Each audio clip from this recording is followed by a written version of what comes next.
સારી વાત કરતા હતા કે આ કોર્પોરેટરોનું કામ શું કે આ ગટરનું કામ કરશે, સાફ સફાઈનું કરશે કે શાળાનું પણ કામ કરશે, દવાખાનાનું પણ કરશે. એટલે ઈ કોર્પોરેટર બને તો એની ભૂમિકા શું છે, કામ શું છે જનતા માટે, એનો મુદ્દો સમજાવવાની કોશિશ કરતા હતા. અને મને એ વાત રસપ્રદ લાગી.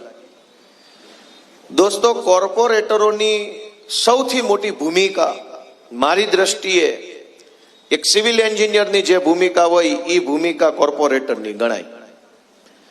કેમ કે ગુજરાતના બધા શહેરો મોટા થતા જાય છે. રાજકોટ આજથી 20 વર્ષ પહેલા આટલું હશે, અત્યારે આટલું છે, બીજા 20 વર્ષ પછી મોટું થશે.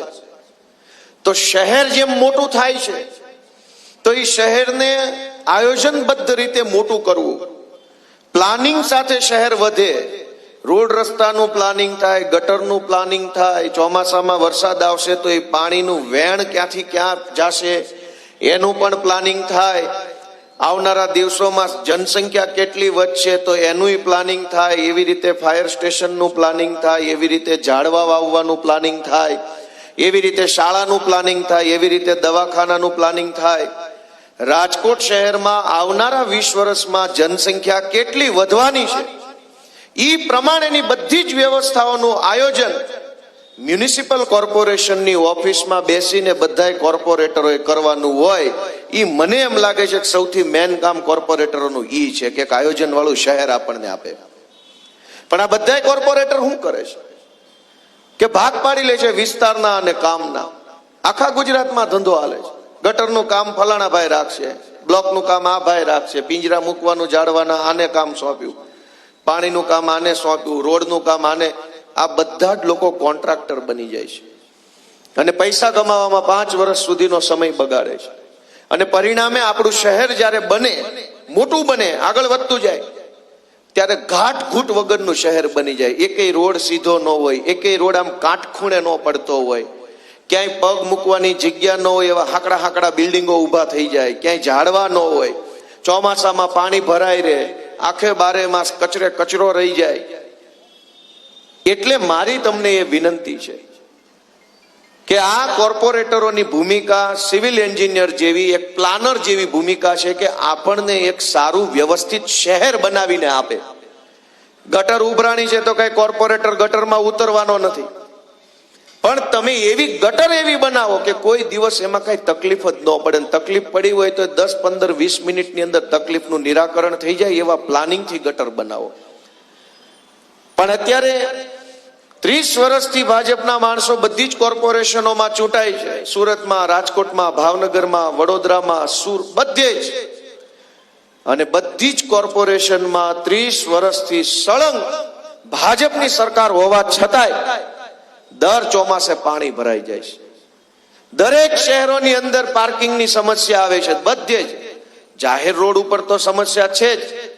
કોમ્પ્લેક્સ જ્યાં તમે પોતાના પૈસાથી મકાન વેચાતું લીધું છે ન્યાય પાર્કિંગની તકલીફો પડી રહી છે.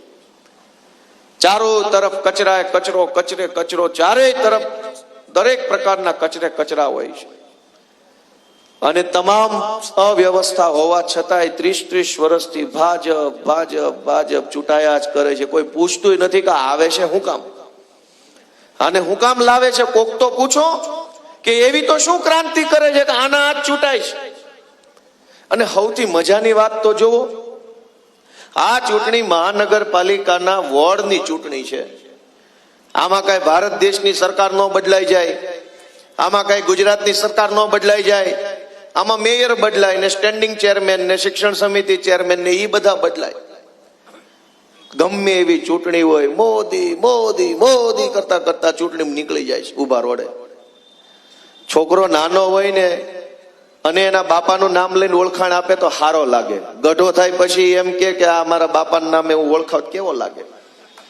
છોકરો 10-12 વર્ષનો હોય એમ કે હું ગોપાલભાઈ નો બાબલો છું, પણ 45 વર્ષનો થાય પછી એમ કે હું ગોપાલભાઈ નો છું. ભાઈ તારી ઉપલબ્ધિ હું?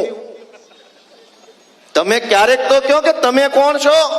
બાપના નામ વટાવીને તરી તરી વર્ષથી મત માગી જાય. છોકરાને પૂછો તો ખરા તારું કઈ છે, તારામાં કઈ છે લેવાનું? ન હોય તો રહેવા દે ભાઈ. 30 વર્ષ થયા વોર્ડની ચૂંટણી, જેમાં નળ, ગટર, રોડ, રસ્તા, સાફ સફાઈના મુદ્દાઓ, એમાં મોદી મોદી છોટ્યા છે. ક્યારેક તમે તો પૂછો મારા બાપ કે તું કઈ ચૂંટણીમાં ઉભો છો ને શું મુદ્દા છે એ ખબર છે? ખાલી આમ જ હાલે જાય છે. આ પરિસ્થિતિને બદલવા માટે અમે તો તમારો આત્મા જગાડવા આવ્યા છે.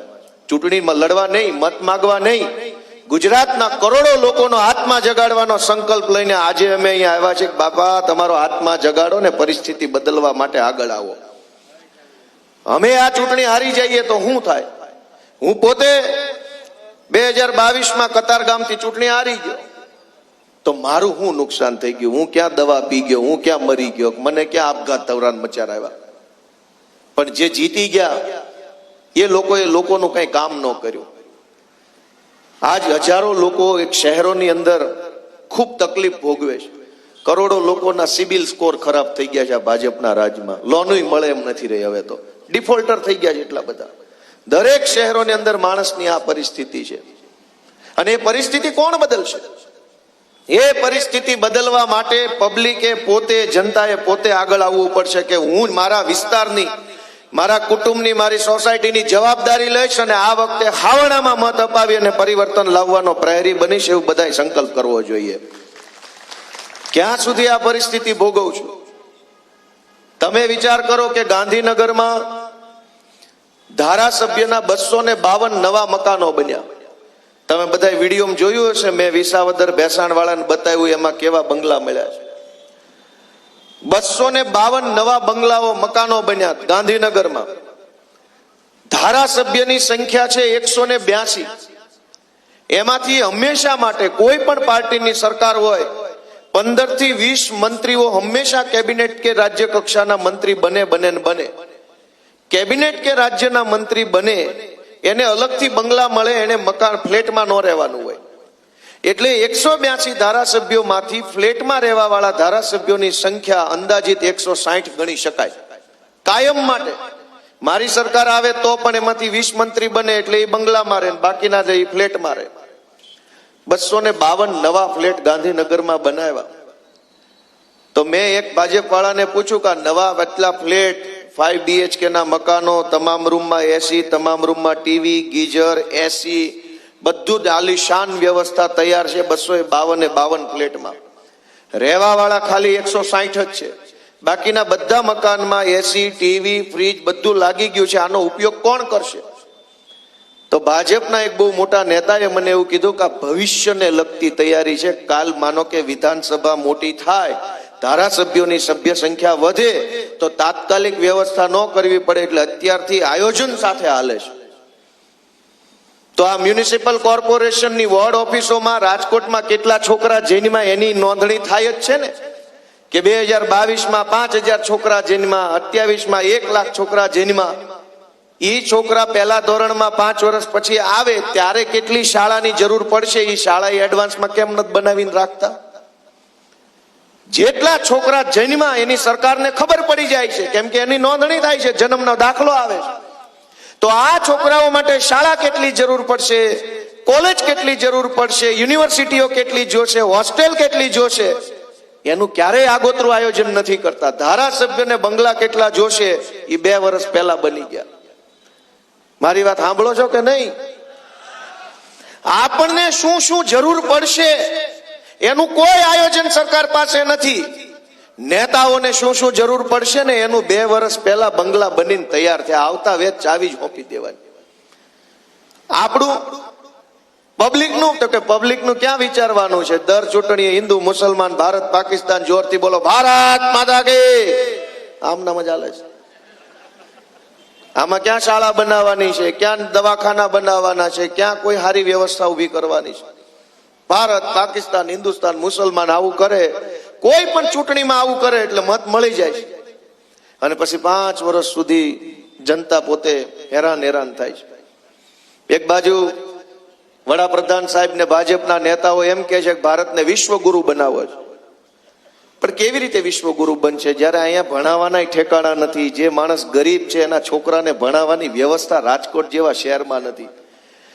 પ્રાઇવેટ શાળાઓ જથ્થાબંધ ખુલી જાય છે.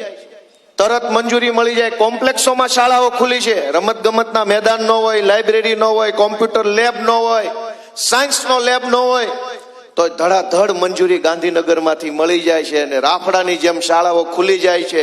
કરોડો રૂપિયાની ફી લઈને ડિગ્રીના કાગળિયાઓ પકડાવે છે, પણ એક સારી સરકારી શાળા લોકો 30 વર્ષથી ખોલી નથી શકતા. હું તમને બહુ ગર્વ સાથે રાજકોટના માયાણી ચોકમાંથી કહું કે સુરતમાં હાવણો દબાવ્યો તો 2021માં 27 કોર્પોરેટરો વિરોધ પક્ષમાં બેસાડ્યા, યુવાનો જીતીને આવ્યા, ભણેલા માણસો જીતીને આવ્યા, આમ આદમી પાર્ટી વાળા જીતીને આવ્યા, અને એને એવું કામ કર્યું કે આખા ગુજરાતમાં ઇતિહાસમાં પહેલી વખત સુરત મ્યુનિસિપલ કોર્પોરેશન દ્વારા ધોરણ 11 અને ધોરણ 12 ની સરકારી શાળાઓ ખોલવામાં આવી. એનો શ્રેય આમ આદમી પાર્ટીને ગયો. દોસ્તો, આજે રાજકોટમાં, અમદાવાદમાં, ગાંધીનગરમાં, ભાવનગરમાં, જામનગરમાં, વડોદરામાં મહાનગરપાલિકા છે, પણ મહાનગરપાલિકા સંચાલિત ધોરણ 11-12 ની શાળા માત્ર ને માત્ર સુરતમાં છે, અને સુરતમાં પણ આમ આદમી પાર્ટી જીત્યા પછી ચાલુ થઈ છે, એ પહેલા ત્યાંય નહોતી. દોસ્તો, તમે મને કહો કે આ સારું કહેવાય કે ન કહેવાય? પણ કેવી રીતે સારું થાય જ્યારે લોકો પોતે જ પોતાનું સારું કરવા ન માંગતા હોય? તો પોતાનું સારું કરવાની જવાબદારી જનતાની પોતાની છે. અમે આવ્યા તમારી પાસે કે ભાઈ અમે ભણેલા છીએ, યુવાન છીએ, કંઈક કરવાની ધગશ છે અમારામાં, તમે અમને તક આપો. પણ તમે અમને તક જ નહીં આપો તો અમારી શક્તિનો ઉપયોગ સમાજ માટે કેવી રીતે કરી શકીએ?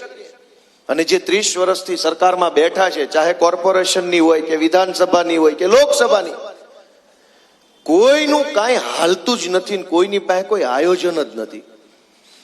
અત્યારે ભાજપના જે કાંઈ લોકો ચૂંટણીમાં ઉભા છે તેમ પૂછજો 5 વર્ષમાં શહેરમાં શું કરવા માંગો છો, તો તરત કહેશે વિકાસ.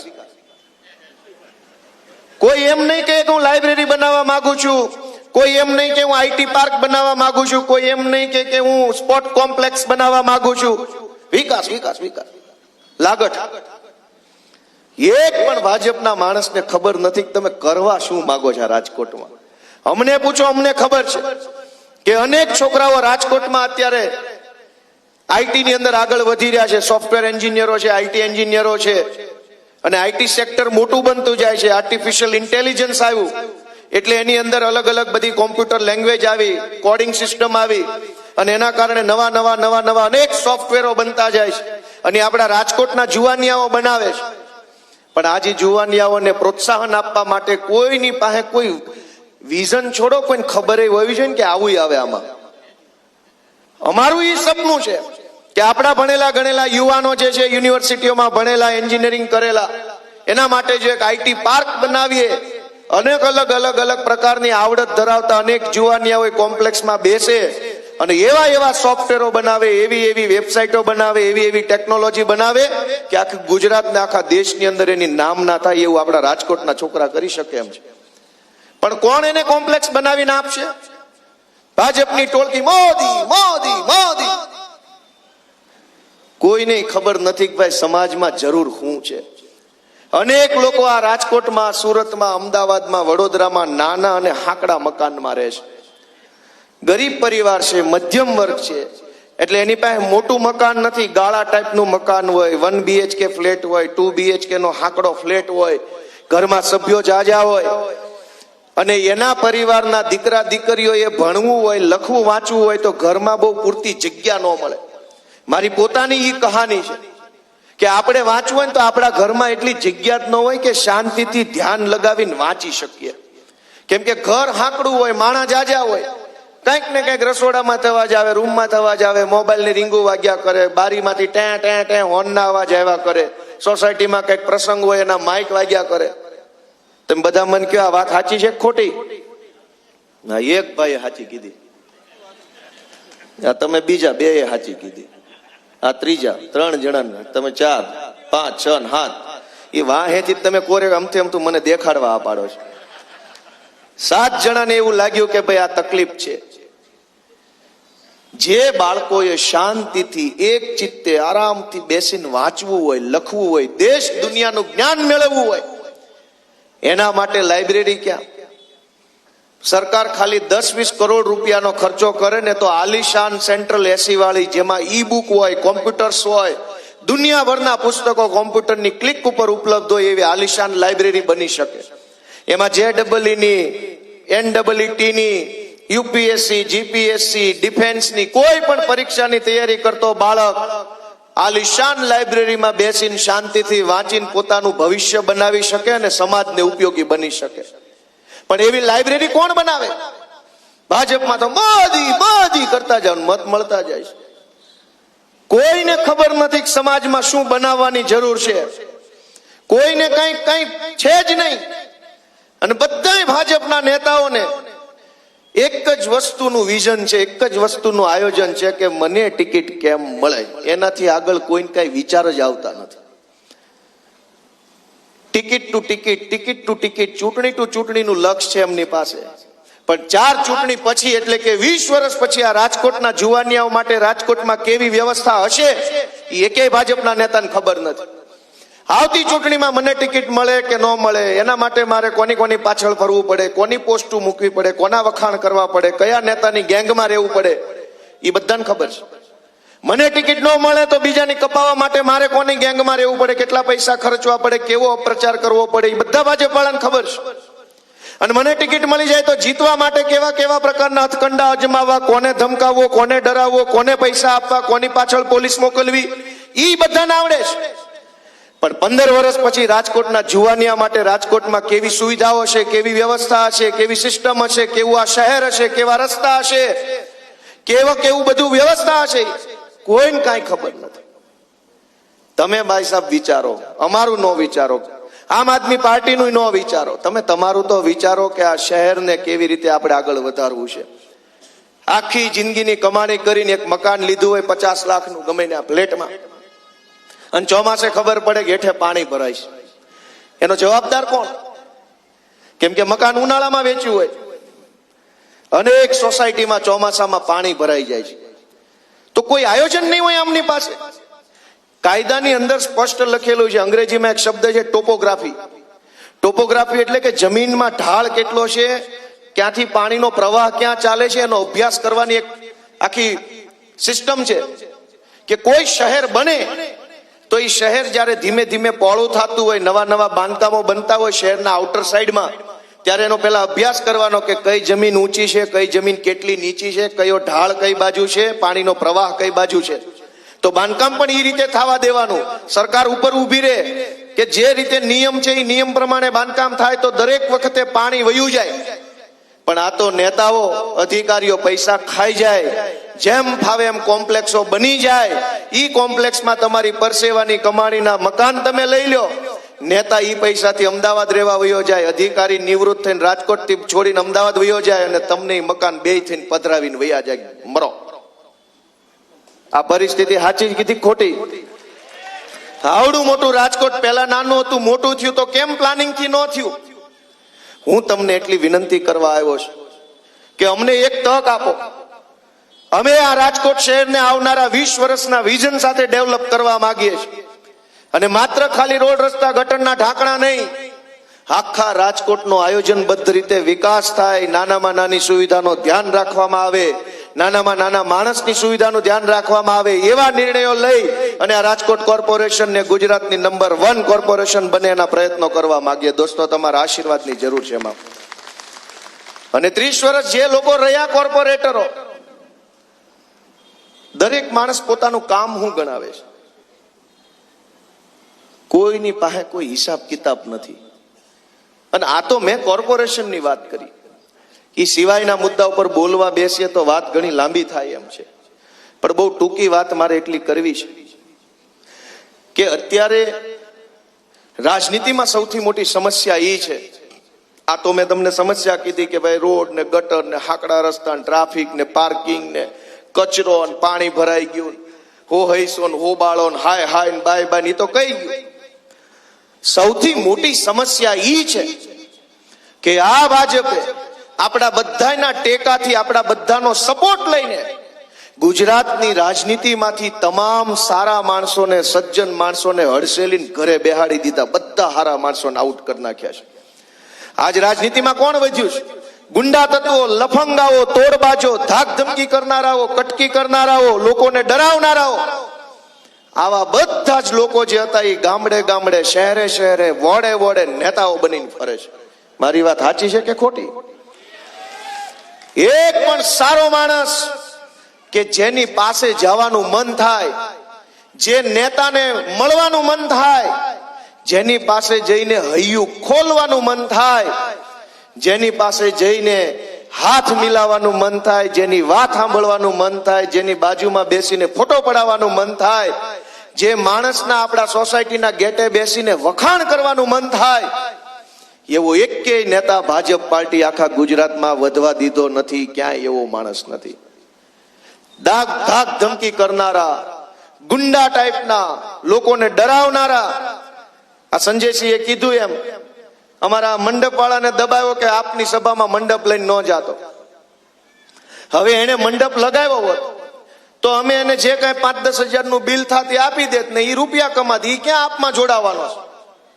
કાલ ભાજપની સભા આ ચોકમાં થાય તો એ પાછો મંડપ લગાવે, 10,000 એમાંથી કમાય. પરમ દિવસે કોંગ્રેસની સભા થાય, વળી મંડપ લગાવે, વળી 10,000 કમાય. આમાં હું ખોટું થઈ જતું તો એને મંડપ અહીં લગાવી દીધો હોત તો. પણ કેવા માણસો રાજનીતિમાં છે એ તમે જુઓ કે મંડપ અહીં લગાવે તો એ એનો ધંધો કરે છે, વેપાર કરે છે, કઈ અમારી ભેગો જોડાઈ નથી ગયો, છતાંય મંડપ વાળાને દબાવે. આવા ગુંડા ટાઈપના માણસો રાજનીતિમાં હોય તો તમે કેવી આશાએ બેઠા છો કે ગુંડાઓ તમારો વિકાસ કરી દેશે?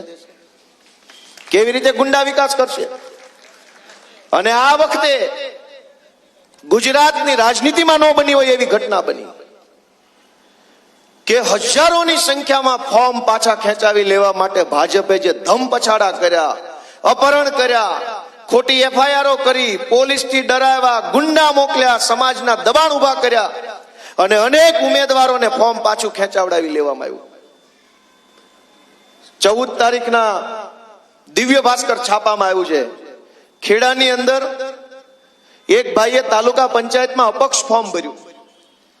ઈ ભાઈએ છાપામાં છપાયેલું છે કે ઈ ભાઈને 10 વર્ષ જૂની પ્રેમિકાને એલસીબી ગોતી આવી, પ્રેમિકા પાસેથી અરજી લખાવી કે મારી હારે આ ભાઈએ 10 વર્ષ પહેલા આમ કર્યું.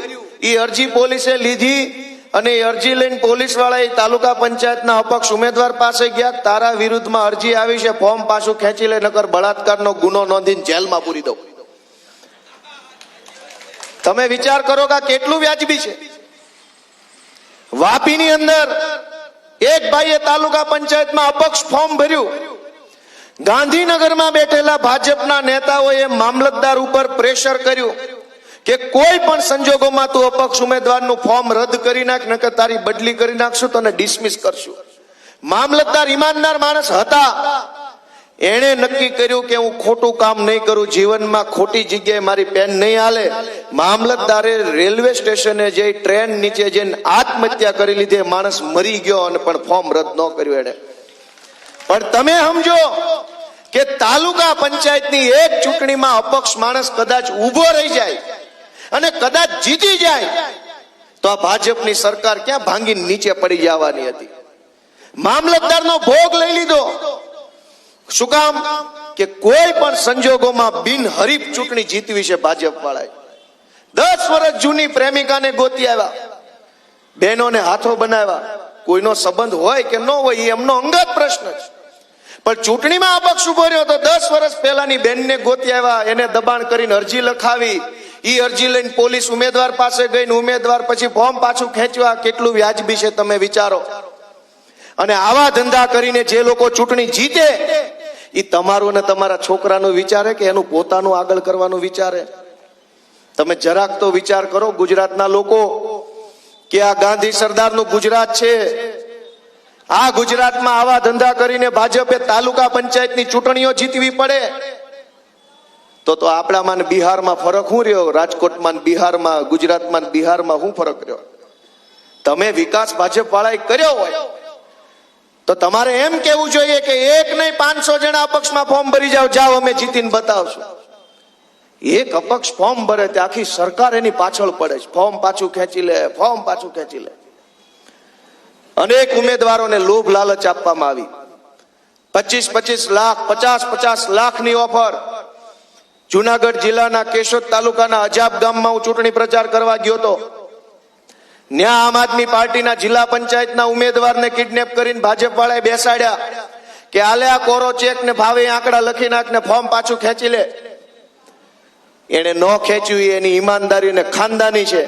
પણ મારે એટલો પ્રશ્ન પૂછવો છે કે આખા ગુજરાતમાં ગરીબ માણસને જ્યારે હાથમાં કઈ કમાણીનું સાધન ન હોય અને પૈસાની જરૂર પડે ત્યારે કેમ ભાજપ વાળા નથી જતા કે આલે કોરો ચેક ને જોઈએ એટલા લખીને લઈ આવીને વાપરે? કોઈ માણસ બીમાર પડે, દવાખાનાના પૈસા ન હોય ત્યારે કેમ ભાજપ વાળા કોરો ચેક નથી દેવા જતા? વચ્ચે હીરાના ધંધામાં મંદી આવી હતી, અનેક રત્ન કલાકારો બેકાર બન્યા. તે દિવસે એના ઘરે જઈને કોરો ચેક આપી આવતો ને કે ભાઈ તારું કારખાનું બંધ થઈ ગયું છે, આલે કોરો ચેક લખીને જા વાપર, બૈરા છોકરા ફરો ને મજા કરો. લોકોને જરૂર પડે ત્યારે કોરા ચેક નથી. ચૂંટણીઓ જીતવી હોય તો કોરા ચેક લઈ જાઓ. કોના બાપની દિવાળી 10 રોડ નકલી બનાવીને કમાઈ લેશું. મિત્રો, આ પરિસ્થિતિ નહીં બદલો ને તો આપણી હાલત બહુ ખરાબ થવાની છે. આમાં આમ આદમી પાર્ટીનું તો હુંય થઈ જવાનું છે. તમે અમને પસંદ કરો કે ન કરો, તમે અમને મત આપવા માટેની ઈચ્છા રાખો કે ન રાખો, અમે તો શું કરવાના? અમે નાના માણસો છીએ, સામાન્ય માણસો છીએ. અમે તમને બહુ બહુ તો હાથ જોડીને કહીએ કે ભાઈ સાહેબ બાપા અમને દ્યો મત. પણ કદાચ અમને તમે ન દ્યો તો એમાં અમારું કાંઈ નુકસાન નથી. અમે બીજા 5 વર્ષ સંઘર્ષ કરશું, મહેનત કરશું, લડાઈ લડશું, અવાજ ઉઠાવશું. પણ એ 5 વર્ષ આપણા યુવાનોના, આપણા શહેરના, આપણા નાગરિકોના બગડશે એ પાછા કોણ અપાવશે? 30 વર્ષ સુધી આ લોકોએ અહીં સરકાર ચલાવી. કોઈ ભાજપ વાળો ખાલી 10 કામ તો ગણાવી દે ઉભા ઉભા કે આ 10 વસ્તુ છે એ ભાજપના રાજમાં બની. કે બહુ મોટી લાઇબ્રેરી બની ગઈ, બહુ મોટી કોલેજ બની ગઈ, બહુ મોટું સ્ટેડિયમ બની ગયું જે પહેલા નહોતું ને હવે બન્યું, બહુ મોટું આઈટી પાર્ક બની ગયું, બહુ મોટું સ્પોર્ટ્સ કોમ્પ્લેક્સ બની ગયું. કશું જ કાંઈ થતું નથી. નેતા અને નેતાના છોકરા સુખી થયા અને નેતાને મત આપનારા છે એ દુખી થયા. આ પરિસ્થિતિ બદલવા માટે હું તમારી પાસે આશા રાખીને આવ્યો છું કે આ વખતે તમે અમને નિરાશ નહીં કરો. સુરતની અંદર ગયા 5 વર્ષ આમ આદમી પાર્ટી રહી તો 5 વર્ષમાં એક પણ વખત વેરો નથી વધવા દીધો. એટલી ફાઇટ લડાઈ અમે આમ આદમી પાર્ટી સુરતમાં લડી. જે હગા હોય ને પૂછી લેજો, 5 વર્ષમાં કાણી કોડી નથી વધવા દીધી. એક પણ વખત વેરો ને એક પાવલી નો વધવા દીધી. આમ આદમી પાર્ટી જનતા માટે લડાઈ લડી. FIR થઈ કોર્પોરેટરો પર, જેલમાં ગયા, માર ખાધો, પણ ભાજપ સામે ઝૂક્યા નહીં. એનો પરિણામ, એનો ફાયદો સુરતની જનતાને મળ્યો. આ વખતે રાજકોટમાં પણ એ થઈ શકે એમ છે. દર વખતે વેરા વધીને આવે, લાવો પૈસા, લાવો પૈસા, એક જ મુદ્દાનો કાર્યક્રમ, વેરો લાવો, વેરો લાવો. અને કરોડો રૂપિયાનો વેરો ચૂકવ્યા પછી સુવિધાના નામે મીંડું. તો ક્યાં સુધી આ પરિસ્થિતિ ચાલશે? મિત્રો, બધી જ વસ્તુ કહેવા જેવા ઘણા બધા મુદ્દાઓ છે, પણ મારે છેલ્લી 2-4 વાત ઉપર ધ્યાન દોરવું છે. મને એમ લાગે છે કે બિન રાજકીય વાત કરવી છે. ચૂંટણી તો આવતી રહેશે, જાતી રહેશે, નેતા આવશે, એનું આયુષ્ય પૂરું થાય તો મરી જશે, પાછા નવા આવશે મારી જેવા, ઈ મરી જાય, આ બધું હાલતું રહે. આનો કોઈ અંત નથી. પણ એક વસ્તુ બહુ ગુજરાતમાં ખરાબ થઈ રહી છે, મને ખટકે છે અને મને એવું આશા રાખું છું કે તમને ખટકતી હશે કે હજારો યુવાનો દારૂના દૂષણની સામે લડાઈ લડી રહ્યા છે. હજારો પરિવારો દારૂના દૂષણ સામે લડાઈ લડી રહ્યા છે. અનેક પરિવારો બરબાદ થઈ ચૂક્યા છે. નાની ઉંમરમાં બહેનો વિધવા બની છે, છોકરાઓ અવળા રવાડે ચડ્યા છે. દારૂના દૂષણ સામે આખો સમાજ હજુ તો લડાઈ લડે છે, સંઘર્ષ કરે છે કે આમાંથી કેમ બહાર નીકળવું. ત્યાં ડ્રગ્સ આવ્યું. ગલીએ ગલીએ, શેરીએ શેરીએ, યુનિવર્સિટીના નાકે, કોલેજની બહાર, પાનના ગલ્લે, સ્કૂલની આજુબાજુમાં, કોમર્શિયલ કોમ્પ્લેક્સના ભોંયરામાં બેફામ ડ્રગ્સ મળે છે અને અનેક યુવાનો એ ડ્રગ્સની લતે ચડ્યા છે. હું આ સાચું બોલું છું, ખોટું કયો જઈ? આનો જવાબદાર કોણ? રાજકારણ ગયું તેલ લેવા, પણ કોઈ સામાન્ય પરિવારનો દીકરો ડ્રગ્સના રવાડે ચડી જાય અને ઈ છોકરાનું પોતાનું ને આખા પરિવારનું ભવિષ્ય બરબાદ થઈ જાય, એનો જવાબદાર કોણ? આમ આદમી પાર્ટી, કેજરીવાલ, ભાજપ? કોણ એનો જવાબદાર? એના જવાબદાર પહેલા તો આપણે બધા પોતે. આપણે બટન જ્યારે કમળનું દબાઈ આવે ને એટલે એ કમળમાં આવેલા લોકો ડ્રગ્સ ને દારૂની દુકાન ખોલીને બેઠા છે. આપણે જવાબદાર છે. બેફામ ડ્રગ્સ આખા ગુજરાતમાં વેચાય છે અને કોઈ રોકટોક કરવા વાળું નથી. વિધાનસભામાં અમે અવાજ ઉઠાવીએ તો ગૃહમંત્રી અમારી સામે જેમ ફાવે એવી ભાષામાં વાર્તાલાપ કર્યા કરે છે.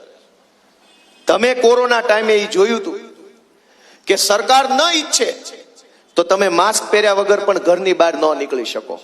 સરકાર ધારે તો વગર માસ્કે તમને તમારા દરવાજો ન ઓળંગવા દે. અને ડ્રગ્સ આટલી બધી મોટી સંખ્યામાં આવે છે તો શું સરકારની ઈચ્છા વિરુદ્ધમાં આવતું હશે? સરકારને રસ નહીં હોય કે આ વેચાય, છોકરા નશામાં જાય અને એમના નશાની હાલતમાં આખી જિંદગી કાઢી નાખે? દોસ્તો, અમે તો નશાની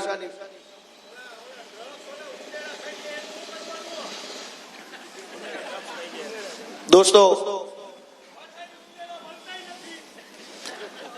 મિત્રો, મારી તો એટલી વિનંતી છે કે સમય આવ્યો છે બદલાવ લાવવાનો. બદલાવ લાવવા માટેનો સારો વિકલ્પ પણ આવ્યો છે. આમ આદમી પાર્ટી નામનો વિકલ્પ પણ આવ્યો છે. એની અંદર ઈશુદાનભાઈ જેવા, ચૈતરભાઈ વસાવા જેવા, ગોપાલભાઈ ઇટાલિયા જેવા નેતા પણ આવ્યા છે. હવે આ ટાણું જો આપણે ચૂકી જઈએ તો પછી તો ભગવાન કઈ હવે આપણી માટે આવવાનો નથી. આ ટાણું આવ્યું છે, જો એનો લાભ લઈ શકાય તો લાભ લઈ લેવી મારી તો બધાને બે હાથ જોડીને વિનંતી છે દોસ્તો, કે ક્યાં સુધી આ બધું કરશું. અને રાજકોટમાં તો પાછી માથાભારે તત્વોનો એવડો મોટો ત્રાસ છે. એક બાજુ હર્ષ સંઘવી બોલ બચ્ચન કરે છે કે કડક હાથે કામ લેશું, કોઈને છોડવામાં નહીં આવે, ચમરબંધી હશે તો આમ કરી નાખશું. ને અહીંયા કાળા સ્કોર્પિયો વાળાનો જે ત્રાસ છે આખા રાજકોટમાં, કોઈને કોઈ પકડતું નથી. જમીન પચાવી પાડવી, વ્યાજે રૂપિયા આપીને પછી પઠાણી ઉઘરાણી કરવી, જમીન લખાઈ લેવી, મકાન લખાઈ લેવા, હપ્તા લઈ જવા, તોડબાજી કરવી, આખું પોલીસ તંત્ર છે એ તમાશો જોઈ રહ્યું છે. તમે વાંકમાં આવો, બે શબ્દો કહી દો ને આવી આવો. આવો આવો, ના ના તમે હારી આવો આવો, મારી ઈચ્છા છે, આવો, મારી લાગણી છે, ભાઈ આવો. અરે હું ખરેખર રિક્વેસ્ટ કરું છું, આવો આવો આવો આવો આવો આવો આવો આવો આવો આવો. અરે મારી લાગણી છે, લાગણી છે, આવો આવો આવો.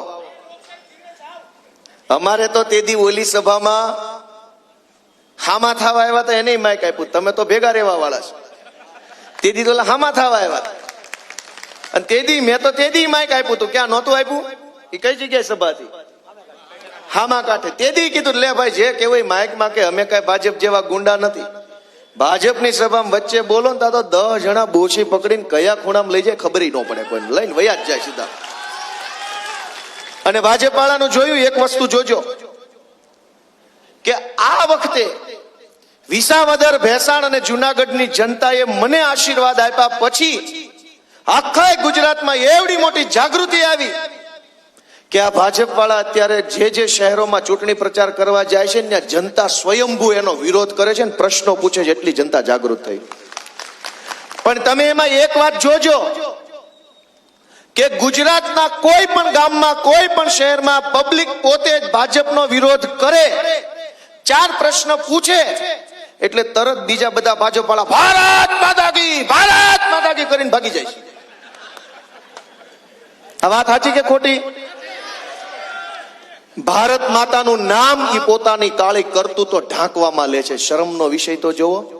ભારત માતાનું નામ ત્યારે લેવાય જ્યારે આપણે કઈ ગર્વ થાય એવું કામ કરીને આવ્યા હોય ને, મેડલ લઈને આવ્યા હોય તો કહેવાય ભારત માતા કી જય. ચોરી કરીને આવ્યા હોય ને કોક તમને પૂછે કેટલાનું બૂચ માર્યું અને કે ભારત માતા કી જય. આ વ્યાજબી વાત છે? જય શ્રી રામનો નારો પણ એમાં વાપરે છે. પબ્લિક પૂછે, ઓલી બેન એક પૂછતી હતી કે અહીંયા બેફામ દારૂ વેચાય છે, અમારા છોકરા બગડે છે, એવું એક બેન પૂછતી હતી, મહિલા. ત્યાં તો બધા જય શ્રી રામ કરવા માંડ્યા. રામનું નામ તો એવી રીતે લેવાનું હોય કે સાંભળનારને મનમાં ટાઢો શેરડો પડે ને બોલનારના મનમાં રાહત થાય, મનની શાંતિ મળે. ન્યા રામનું નામ લેવાનું હોય.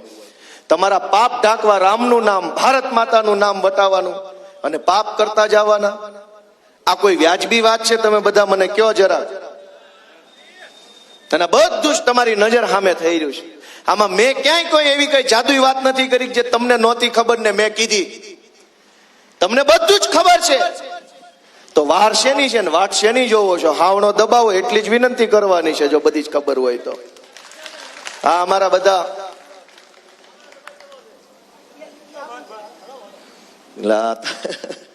એટલે મારે હવે મારી વાત ટૂંકાવવી છે, પણ એટલી આશા જરૂર રાખું છું કે આ વખતે કોઈ વાત વિવાદમાં આવતા નહીં. માય સાહેબ બાપા, અમે બહુ મહેનત કરીએ છીએ. એટલી બધી FIR થાય, ગાળો ખાવી, ધોકા ખાવી, હેરાન થાવી, અને છતાંય આ લડાઈ છોડતા નથી. કોના માટે? કોના માટે આ બધું સંઘર્ષ કરવાનો? અમારા ઉમેદવારોને પોલીસે જેલમાં કેટલાય પૂર્યા, ફોર્મ પાછા ખેંચાવવા માટે પરિવાર ઉપર દબાણ થયા. મારા ઘરે પોલીસ વાળા ગયા, અને મેં જયારે કીધું કે મારા ઘરે ગયા છે તો મારી સામે નકલી ઓડિયો લઈને આવ્યા. દોસ્તો, આ રાજનીતિને બદલવાની જરૂર છે એવું હું તો સ્પષ્ટ રીતે માનું છું. અને તમને એમ લાગે કે ના, ખરેખર રાજનીતિ બદલવી છે, તો એક વખત તમે રાજકોટની અંદર મન મક્કમ કરી અને ઝાડુનું બટન 4 વખત દબાવી દો, અને ક્રાંતિ કરવાની જવાબદારી અમારી છે. દોસ્તો, અમારા બધા અમારા ઉમેદવાર ઉભા રાખ્યા છે. વોર્ડ નંબર 8માં ચેમ્બર ઓફ કોમર્સના અમારા ભૂતપૂર્વ અધ્યક્ષ, ખૂબ અનુભવી પીઢ આગેવાન, ખોડલધામ સંસ્થા સાથે સંકળાયેલા છે એવા ભાઈ શ્રી શિવલાલભાઈ બારસિયા ઉભા છે. અને એવા જ બ્રહ્મ સમાજના અગ્રણી ભાઈ શ્રી દિનેશભાઈ જોશી, અમારા આમ આદમી પાર્ટીના શહેર પ્રમુખ, પણ આપણે વોર્ડ નંબર 8માંથી ઉભા છે. એવા શારદાબેન ભલાણી, એ પણ એમની પેનલમાં છે, અને મોસમીબેન કલ્યાણી. આ ચારેય ઉમેદવારો વોર્ડ નંબર 8માંથી ઉભા છે. એમને તમારા આશીર્વાદ મળે. વોર્ડ નંબર 8માં જે કાંઈ હગા હોય એમને તમે ભલામણ કરો, એવી મારી લાગણી છે. વોર્ડ નંબર 11માં પિયુષભાઈ ભંડેરી, અમારા યુવા આગેવાન, કરણભાઈ ગોહેલ, મંજુલાબેન શિંગાળા અને રૂપલબેન વાછાણી, આ વોર્ડ નંબર 11ના ઉમેદવારો છે. એમને પણ આશીર્વાદ તમારા મળે. વોર્ડ નંબર 13માં સંજયસિંહ વાઘેલા, નીરવભાઈ પરસાણા, દિવ્યાબેન દવે અને હંસાબેન કારેથા, આ 4 ઉમેદવારો વોર્ડ નંબર 13માં ઉભા છે. અને વોર્ડ નંબર 12માં મિલનભાઈ સોજિત્રા, મહેશભાઈ રાઠોડ, દક્ષાબેન ગોગિરિયા અને આરતીબેન પાંભર, આટલા ઉમેદવારો વોર્ડ નંબર 12માંથી ઉભા છે.